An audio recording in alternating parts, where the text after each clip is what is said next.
Shalom, selamat pagi saudara-saudariku yang dikasihi Yesus Kristus Sang Putra Allah.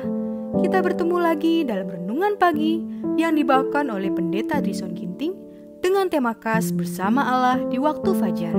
Semoga firman Allah bersama Anda sepanjang hari. Shalom saudara yang kekasih dalam nama Tuhan, kita bersama kembali lewat Renungan Pagi ini Rabu 26 Januari 2022 dengan judul Kita Harus Mengarahkan Pandangan Manusia pada Yesus. Ayatnya di dalam Yohanes 1 ayat 29. Lihatlah anak domba Allah yang menghapus dosa dunia. Ada pekerjaan besar yang harus dilakukan dan setiap upaya yang mungkin harus dilakukan untuk mengungkapkan Kristus sebagai juru selamat yang mengampuni dosa, Kristus sebagai penanggung dosa, Kristus sebagai bintang pagi yang cerah, dan Tuhan akan memberi kita kebaikan di hadapan dunia sampai pekerjaan kita selesai. Sementara para malaikat menahan 4 penjuru angin, kita harus bekerja dengan semua kemampuan kita. Saya harus membawa pekabaran ini tanpa menunda. Kita harus memberikan bukti kepada alam semesta dan kepada manusia di akhir zaman ini bahwa agama kita adalah iman dan kekuatan, di mana Kristus adalah pengarangnya dan firman-Nya sebagai peramal ilahi. Jiwa manusia sedang ditimbang. Mereka akan menjadi anggota kerajaan Allah atau budak iblis. Semuanya memiliki hak istimewa untuk memegang harapan yang diletakkan di hadapan mereka dalam Injil. Dan bagaimana mereka bisa mendengar tanpa ada yang memberitahukannya? Manusia membutuhkan renovasi moral, persiapan karakter, agar mereka dapat berdiri di hadapan Tuhan. Ada jiwa yang sia-sia binasa karena kesalahan teoritis yang berlaku dan yang dihitung sebagai perlawanan terhadap Injil. Tidak ada pekerjaan di dunia kita yang begitu besar, begitu sakral, dan begitu mulia. Tidak ada pekerjaan yang begitu dihormati Tuhan selain pekerjaan Injil. Pekabaran yang disajikan saat ini adalah pekabaran belas kasihan terhadap bagi dunia yang jatuh.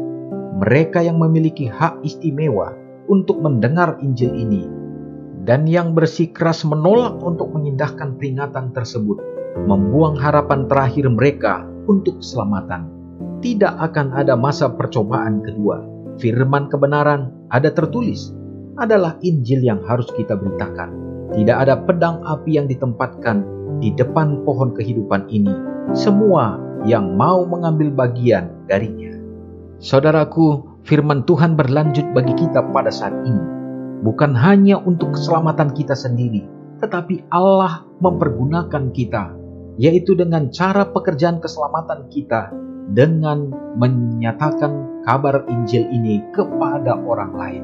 Di saat kita menyatakan kabar keselamatan kepada orang lain, di sana jugalah letak keselamatan kita. Saudaraku, kita harus mengarahkan pandangan manusia kepada Yesus, karena begitu banyak orang yang akan binasa jikalau Injil ini tidak berkuasa dalam kehidupan mereka. Pekabaran hari ini menyatakan tidak ada pekerjaan yang lebih berat selain daripada pekabaran, yaitu untuk mengabarkan Injil ke seluruh dunia ini. Semoga kita terlibat di dalamnya dalam memenangkan jiwa-jiwa bagi Kristus. Mari kita sama-sama berdoa. Bapa yang bertahta dalam kerajaan surga, terpujilah Engkau ya Bapa. Pada hari ini kami kembali bersyukur oleh karena berkat Tuhan yang menjadi bahagian kami. Dibangunkan dengan hari yang baik, dan kami percaya akan dibarengi juga dengan penyertaan Tuhan.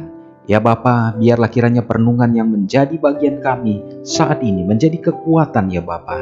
Bukan hanya untuk mengasihi diri sendiri, tetapi Tuhan memerintahkan kami Tuhan, sebagaimana kami mencintai diri kami juga harus mengasihi orang lain.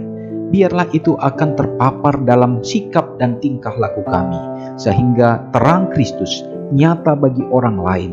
Orang akan melihat bagaimana kasih Allah sesungguhnya melalui kehadiran kami di mana saja berada.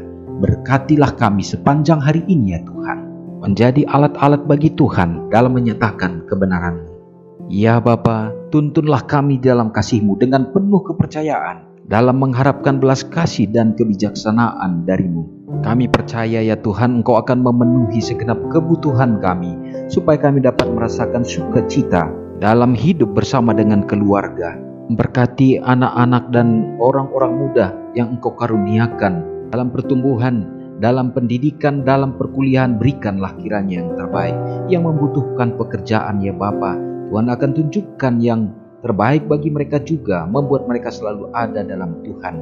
Bahkan yang mencari pasangan hidup, ya Bapa, Engkau akan pertemukan dengan jodoh yang membuat mereka berbahagia di masa-masa yang akan datang. Juga ya Bapa, bagi para janda-janda dan anak-anak terlantar yatim piatu dalam keperluan dan iman mereka, Tuhan kiranya tetap menguatkan ya Bapa, yang menjadi sumber pengharapan dalam hidup mereka. Hamba-Mu juga berdoa bagi umat-umat Tuhan yang merasakan sukacita dalam menemukan hari ulang tahun, baik pernikahan, demikian juga hari lahir. Biarlah Tuhan mengaruniakan dan menambahkan kesehatan, panjang umur, serta sukacita yang datangnya daripada-Mu saja. Terima kasih Tuhan, mengampuni dosa kami, sehingga doa ini tidak terhalang menjadi jawaban yang terindah bagi kami. Doa ini hamba-Mu serahkan di dalam nama Yesus yang sudah menjadi juru selamat kami. Amin. Selamat pagi, Tuhan Yesus memberkati. Ingatlah Matius 5 ayat 13-16. Biarlah kamu menjadi garam yang mengasinkan dan terang yang menyinari kehidupan orang lain. Jangan lupa subscribe, like, dan share ke seluruh dunia.